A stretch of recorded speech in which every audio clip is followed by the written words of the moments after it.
मेरठ का घंटाघर हो, लखनऊ का घंटाघर हो,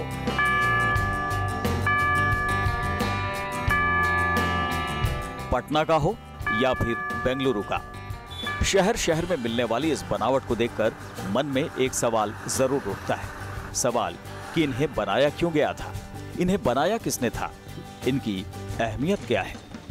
आज भारत एक खोज में शहर शहर की इसी निशानी से रूबरू कराएगा न्यूज नेशन। शाहरुख खान ने एक फिल्म की शूटिंग के लिए मेरठ के घंटाघर को लोकेशन के तौर पर चुना है। घंटाघर 100 साल का सफर पूरा कर चुका है। इसने कई दौर देखे, कई बहारें देखी और देखी कई सरकारें भी, और देखी इनकी बेरुखी भी। बड़े बड़े लोग आए, बड़े बड़े दावे किए, लेकिन हमेशा से मोहब्बत लुटाने वाला और अमन का प्रतीक इस घंटाघर को चाहने वालों की नजरें हमेशा से दूर से देखती रहीं।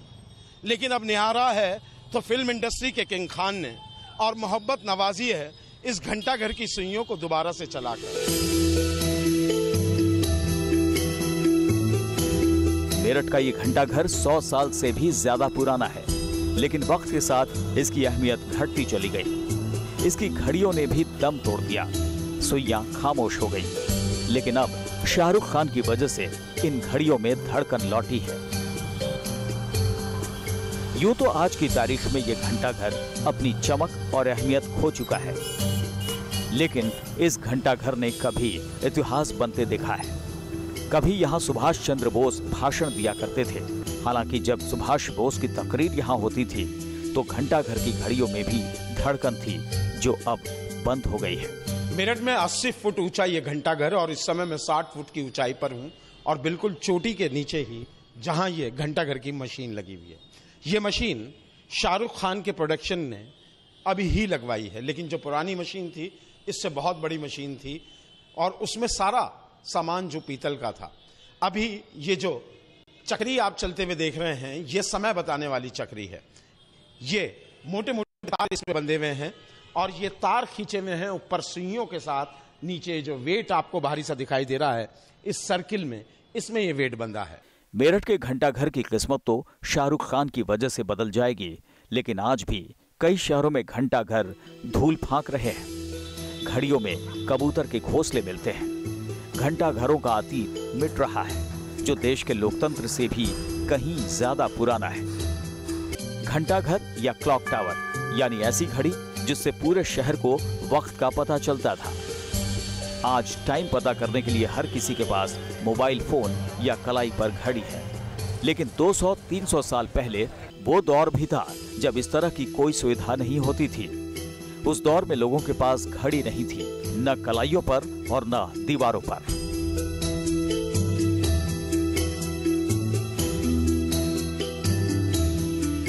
पूरे शहर को वक्त का अंदाजा हो, इसके लिए शहर में ऊंचे से टावर पर घंटा लगाया जाता था और हर पहर घंटा बजाया जाता था। वो आज की तरह मीनार वाले घंटा घर भी नहीं होते थे। देश में अंग्रेजों के आने के बाद भी लंबे वक्त तक घंटा घर बनना शुरू नहीं हुआ था। 19वीं सदी में ही ब्रिटेन में भी घंटा घर बनने शुरू हुए। आखिर घंटा घर की अहमियत हिंदुस्तान में भी दाखिल हुई और शहर शहर में वक्त का टावर खड़ा होने लगा। इतिहास कहता है कि जब अवध में ब्रिटिश हुकूमत कायम हुई तो वहां के नवाब नसीरुद्दीन हैदर ने खुद ही अंग्रेज लेफ्टिनेंट गवर्नर के स्वागत में मीनार पर घड़ियां लगाकर घंटा घर बना दिया। लखनऊ का घंटाघर यानी वक्त मीनार भारत की सबसे ऊंची मीनार मानी जाती है। ब्रिटिश वास्तुकला का सबसे बेहतरीन नमूना कहा जाता है। विक्टोरियन गॉथिक तर्ज का ये घंटाघर अवध पर हुकूमत बरतानिया का ऐलान करने के लिए 1881 में हुसैनाबाद के बीचों बीच बने गेंदघर को हटा के बनाया गया था। उस वक्त 1,17,000 का खर्च नवाब मोहम्मद अली शाह के वक्त से वसूला गया। रॉक्सन पायन ने इसका नक्शा और लंदन के J.W. बेंसन ने इसकी चौमुखी हिंदुस्तान की सबसे बड़ी घड़ी बनाई। इतना ही नहीं, कहते हैं कि इस घंटाघर में लगी घड़ी की सुइयां बंदूक धातु की बनी हुई हैं, जिन्हें लंदन के लुई गेट हिल से लाया गया था। 14 फीट लंबा और 1.5 इंच मोटा पेंडुलम वेस्टमिनिस्टर क्लॉक की तुलना में सबसे बड़ा है। इस घंटे के आसपास फूलों की पंखुड़ियों के आकार पर बेल्स लगी हुई है। लखनऊ का ये नायाब नमूना आपके सामने है और इसको देखने के लिए दूर दराज से लोग आते हैं। इसकी जो घड़ियां हैं वो शायद टाइम प्रॉपर दे नहीं रही हैं। इसके गॉन्ग्स की आवाज़ सुनाई नहीं दे रही है। इसमें जो ब्रिक्स लगे हुए हैं वो तोल के और सीजन करके तेल में डुबो के इसकी चुनाई की गई थी। आज तक इसके ऊपर कोई काई नहीं जमी हुई है। इसकी चिड़िया तकरीबन 5 साल पहले गर्दन से चोंच तक टूट के गिर गई थी, एक आंधी आई थी, तो उसका वज़न 14 केजी था।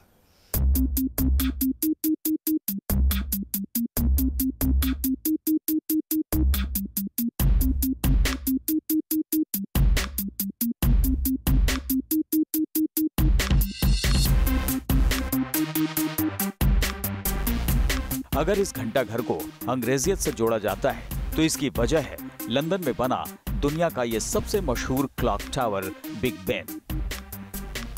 अब ये करीब 160 साल का हो चुका है।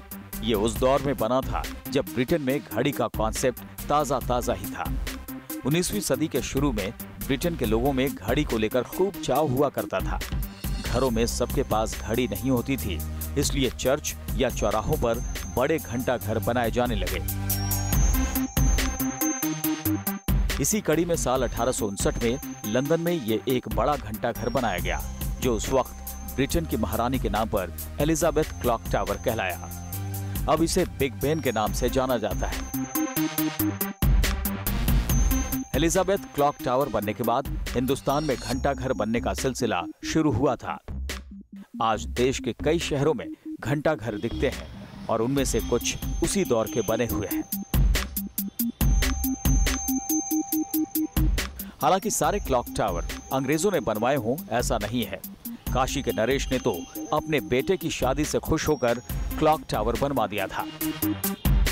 घंटाघर को एक प्रमुख स्थान माना जाता है और ख़ास तौर पर बात की जाए घंटाघर की, वाराणसी में ये जो घंटाघर देख रहे हैं ये काफ़ी पुराना है। लगभग 1800 ईस्वी के अंत में तत्कालीन काशी नरेश ईश्वरी नारायण सिंह ने अपने बेटे यानी कि युवराज प्रभु नारायण सिंह की विवाह के अवसर पर इस घंटाघर का निर्माण करवाया था। लोग बताते हैं कि इस घंटाघर में जब घंटे बजा करते थे तो लगभग 1 किलोमीटर तक इसकी आवाज़ जाया करती थी कि लोग ये जान सके कि समय बीत रहा है घंटाघर की आवाज़ को सुन करके। पर समय के साथ ये घंटाघर बदहाल होता चला गया। 30 साल पहले ये घंटाघर बंद हो गया। ये महज इत्तेफाक नहीं है कि इन क्लॉक टावर का बनना जब शुरू हुआ तब अंग्रेजों का बुरा वक्त शुरू हो चुका था। 1857 का गदर हुआ ही था।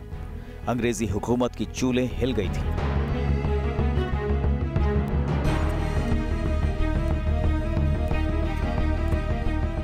भारत की सत्ता ब्रिटेन की महारानी ने ईस्ट इंडिया कंपनी से अपने हाथों में ले ली थी। अंग्रेज अब भारत में अपनी ताकत और मजबूत करना चाहते थे।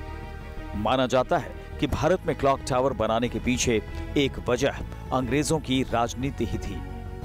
ब्रिटेन की सत्ता के प्रतीक के तौर पर हर शहर में ऊंची इमारतों पर घंटा घर बनवाए गए, जिनका एक मकसद था लोगों को वक्त बताना, लेकिन दूसरा मकसद हर शहर के खास चौराहे पर ब्रिटिश सत्ता का एहसास कराना भी था।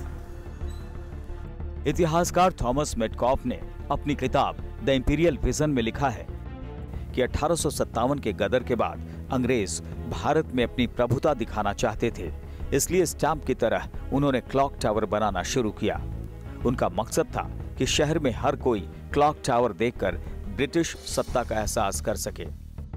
माना जाता है कि सबसे पहले अंग्रेजों ने अलीगढ़ का घंटाघर बनवाना शुरू किया था, क्योंकि अलीगढ़ में अंग्रेजों के खिलाफ बगावत ज्यादा थी। 1857 की क्रांति में इसकी झलक मिल गई थी।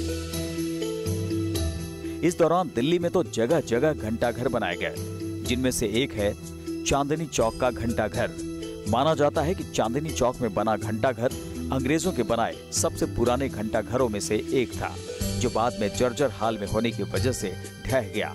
चांदनी चौक के ही घंटाघर पर अंग्रेजों के खिलाफ आवाज बुलंद करने के लिए हिंदुस्तानी जुटा करते थे। तराने गाए जाते थे। लोगों में जोश भरने के लिए एक गीत गाया जाता था। घंटाघर की 4 घड़ी, चारों में जंजीर पड़ी। जब भी घंटा बजता था, खड़ा मुसाफिर हंसता था। हंसता था वो बेधड़क, आगे देखो नई सड़क। नई सड़क पर बुआ बाजरा, आगे देखो शहर शहादरा। शहर शहादरा में लग गई आग, आगे देखो गाजियाबाद। गाजियाबाद में फूटा अंडा, उसमें से निकला तिरंगा झंडा, झंडे से आई आवाज, इनकलाब जिंदाबाद। ये घंटा घरों का इतिहास है जिसने वक्त बताया तो वक्त को भी बदला, चाहे वो चांदनी चौक का घंटा घर हो या फिर सब्जी मंडी का। इस वक्त हम दिल्ली के सब्जी मंडी घंटा घर में मौजूद हैं, जो कि ऐसा घंटा घर है जिसमें घड़ी ही नहीं है। हम आपको बता दें, ये घंटा घर उस शुभ घड़ी का इंतज़ार कर रहा है जब इसमें घड़ी आएगी। आप ये सामने जो घंटा घर देख रहे हैं, ये सन 1941 में बनाया गया था, लेकिन इसकी बदहाली आज आपको साफ नज़र आ रही होगी। हालांकि जब ये घंटा घर बनाया गया था तब इसमें पूरे घंटा घर में लाइटिंग थी, फव्वारे थे, लोग यहाँ पर बैठा करते थे, लेकिन आज इसकी स्थिति आप अगर देखना चाहें तो घंटे घर के अंदर की अगर बात की जाए तो यहाँ पर ताला जड़ा हुआ है। हम अभिनेता जो थे सुप्रसिद्ध दारा सिंह, वो यहाँ पर बैठा करते थे। बताया जाता है कि तमाम लोग उस वक्त के यहाँ पर आके अनशन किया करते थे, चुनावी सभाएं यहाँ पर होती थी। इस दृष्टि से अगर देखा जाए तो ये घंटा घर काफ़ी फेमस है। जब दिल्ली के घंटा घर देश की राजधानी के बदलते हालात के गवाह बन रहे थे, तब दिल्ली से सटे गाजियाबाद का घंटा घर भी देश में फैलती विद्रोह की आग देख रहा था। हालांकि आज की तारीख में इसने वक्त बताना भी बंद कर रखा है। जवाहर गेट पर बना घंटा घर आज़ादी से पहले 1925 में बनाया गया था, लेकिन आज इस घंटा घर जिनकी ये तो दो घड़ियां हैं, वो एक अलग पहचान हुआ करती थी, आज वो पहचान धंस गई है, दब गई है, बदहाल हो गई है। ये मैं आपको घड़ी दिखा दे रही हूँ क्योंकि मैं क्लॉक टावर का जो पूरा रास्ता है, जिस रास्ते चढ़ करके कर्मचारी ऊपर आ करके चाबी भरते थे, जो पूरा मैकेनिज्म था, अगर कोई उसमें दिक्कत होती थी तो मैकेनिक को बुलाया करते थे, जो वो पूरा कहाँ से करते थे, किस तरह से करते थे, मैं आपको पूरी वो जगह दिखा रही हूँ। आप मेरे को घंटा घर की घड़ी भी देख सकते हैं आप क्लॉक टावर की, और इसकी स्थिति कितनी ख़राब है, और एकदम नज़दीक से ये चलती भी नहीं है, वो भी आप देख सकते हैं। गाजियाबाद के घंटा घर जैसा ही हाल गोरखपुर के घंटा घर का भी है। अंग्रेजों का बनाया ये घंटा घर अब खामोश हो चला है। इसमें है गोरखपुर के घंटा घर इलाके में। ये इलाका कपड़ा और स्वर्ण व्यवसाय के लिए एक बड़ा बाजार माना जाता है, लेकिन इस इलाके की असल पहचान ये टावर है। ये टावर है घंटा घर, और इसको चिगान टावर भी बोलते हैं। साल 1937 में एक सेठ चिगान साहू के वंशजों ने इस टावर को बनवाया था, और तब से लेकर के अब तक गोरखपुर की ये पहचान बन चुका है। दूर दराज से लोग जहां इस शहर में व्यापार करने या फिर दूसरे काम के लिए जब भी आते थे तो घंटा घर एक लैंडमार्क हुआ करता था गोरखपुर में, और यहाँ पे एक बड़ा व्यवसाय, एक बड़ा बाजार हुआ करता था। बाजार तो आज भी है, लेकिन घंटा घर अब धीरे धीरे खत्म हो रहा है। इस घंटा घर की दीवारों की अगर बात करें तो दीवारें जर्जर हो चुकी हैं। 80 सालों में जिस हिसाब से इसको मेंटेनेंस चाहिए था वो चीज़ नहीं मिल पाई है। घंटा घर बनाने की शुरुआत भले ही अंग्रेजों ने की हो, लेकिन इसका असर देसी रियासतों पर भी पड़ा। राजाओं ने ऊंचे घंटा घर बनवाने शुरू कर दिए। उन्हीं में से एक है जोधपुर का ये घंटा घर। महाराज सरदार सिंह ने इसे 1881 में बनवाया। इसमें ब्रिटिश घड़ियां लगाई गई, लेकिन इसमें राजपूताना भवन निर्माण कला की झलक मिलती है। हालांकि इन घंटा घरों को वक्त पीछे छोड़ चुका है।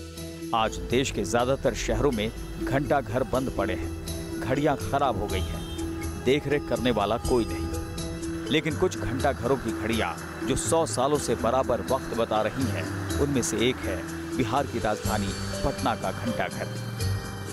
184 फुट ऊंचा पटना में है क्लॉक टावर। 100 साल पहले का ये क्लॉक टावर आज भी राजधानी की पहचान है। पटना के मुख्य सचिवालय पर चर्चिल स्टाइल क्लॉक के साथ ये क्लॉक टावर अपनी एक अलग पहचान रखती है, और पिछले 100 वर्षों से लोगों को वक्त बताता भी रहा है ये टावर। हम आज इस टावर की सैर करेंगे। आपने इतने बड़े क्लॉक को चलते हुए नहीं देखा होगा। इसके अंदर कौन सी विधि, कैसे क्लॉक चलता है, कैसे बजती है इसकी घंटी, अंदर कौन सा यंत्र लगा है, आज आपको हम ले चलेंगे क्लॉक टावर की सैर। पटना सचिवालय साल 1913 में बनना शुरू हुआ था। इसके बाद घंटा घर को बनाया गया था। 100 साल पुरानी जिन सीढ़ियों पर हम चल रहे हैं, ये किसी ऐसी इमारत पर हमें नहीं ले जा रही जो आपने देखा ना हो। ये हमें घर ही दिखाने ले जा रही है। जी हाँ, घंटा घर जो 400 से ज़्यादा फुट ऊंचा बनाया गया था पटना में। प्रथम विश्व युद्ध के समय 1924 में इसमें घड़ी लगाई गई, और इसके ऊपर तक पहुंचने के लिए काफ़ी सीढ़ियां चढ़नी पड़ती है। 250 से ज़्यादा सीढ़ियों को चढ़ने के बाद आप इस घड़ी को देख पाएंगे, इसकी बनावट को समझ पाएंगे। घंटाघर में चारों तरफ 4 घड़ियां लगी हैं। बाहर से घंटाघर एक सीधी मीनार सा ही लगता है, लेकिन इसके अंदर घड़ियों को चलाने वाली पूरी मशीनें लगी होती हैं, जिनकी देखरेख करने वाले भी इस टावर के अंदर ही रहते हैं। हम आज वक्त के अंदर खड़े हैं। जी हाँ, ये घड़ी है। हमारे हर तरफ आपको ये जो दिख रहा है गोल स्फेयर, ये दरअसल घड़ी है जिसको पूरी राजधानी देखती है। और उस घड़ी को चलाने के लिए हमारा जो रिस्ट वॉच है उसकी आप नाप देख लीजिए, और इस घड़ी का जो मशीन है उसको देख लीजिए। आप खुद ब खुद समझ जाएंगे कि ये कैसी घड़ी है। ये घड़ी में इसका पार्ट्स बहुत बड़ा बड़ा है, और इसका माने वेट भी है, जो चाबी पड़ता है, घंटा का अलग घड़ी का अलग, और एक वेट का वजन है करीब 30 kg का, और 9 को लगा हुआ है। तो ये मशीन जो घड़ी चलाती है पूरी? जी हाँ, पूरे मशीन। हाँ, ये देखिए वक्त चलाने की मशीन है। विशाल क्लॉक टावर जो कभी पूरी राजधानी को समय बताया करती थी, 100 साल बाद भी अडिग है, मजबूत है, और वक्त आज भी आपका सही बताती है। अब ज्यादातर शहरों में घंटाघर बंद पड़े हैं, घड़ियां खराब हो गई हैं, लेकिन देश में एक घंटाघर ऐसा भी है जो बिल्कुल नया है। लंदन के घंटाघर की तर्ज पर इसे बनाया गया है। लंदन के बिग बेन जैसा दिखने वाला एक क्लॉक टावर कोलकाता शहर में जरूर बना है। एयरपोर्ट के रास्ते से जो भी लोग इस शहर में पहुंचते हैं, उन्हें ये क्लॉक टावर जरूर दिखता है। इस क्लॉक टावर को बने हुए 2 साल से भी ज्यादा वक्त हो चुका है।